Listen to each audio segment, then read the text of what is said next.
Hello everyone, welcome to my channel Style and Stories. Here I am going to Bara Bazar and in that short time I'll introduce myself. Hi, I am Raima Mitro and I am a fashion designing student. In this channel I'll share everything about my daily life, behind the scenes of the fashion projects and runway. আমি already বারা বাজারে চলে এসেছি আর আমার কিছু fancy ফ্যাব্রিকের আজকে দরকার, যেটার জন্য আমি মেন বারা বাজারে এসেছি। তো সেই দোকানটাতে যাচ্ছি। আমি বেসিক্যালি সব কিছু বারা বাজার থেকে কিনি, আর স্পেসিফিক কোনো ফ্যান্সি কাপড় আমি এই দোকানটা থেকেই কিনে থাকি, বিকজ এখানে অনেক ভালো ভালো ফ্যাব্রিক পাওয়া যায় আর এখানে বার্গেনটাও খুব ভালো করা যায়। Let's see, they have a lot of collection of fabrics.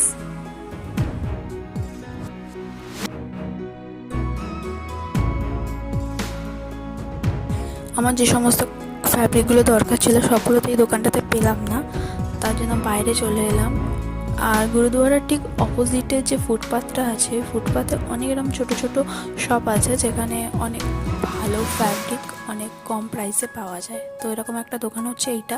এখানে আমার যে প্রয়োজনীয় ফ্যাব্রিকগুলো লাগবে সেগুলো তো আমি পেয়ে গেছিলাম। এখানে আরও অনেক কালেকশন ছিল যেটা আনএক্সপেক্টেড, জাস্ট ওয়াও।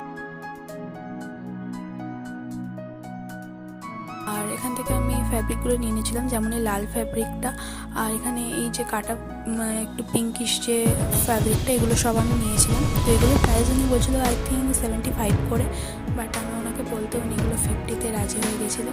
তো আমি সবগুলোই প্রায় গড়ে 50-তেই নিয়েছি।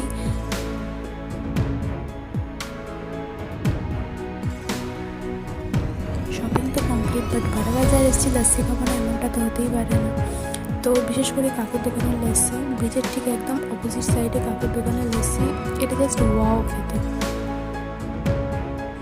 লস্যি খাওয়া হয়ে গেছে, এদিকে বাড়ি যাওয়ার পথেও চলে এসেছি, বাসের জায়গাও পেয়ে গেছি। So that's all for today. Thanks for watching. Don't forget to like, comment and subscribe for more videos.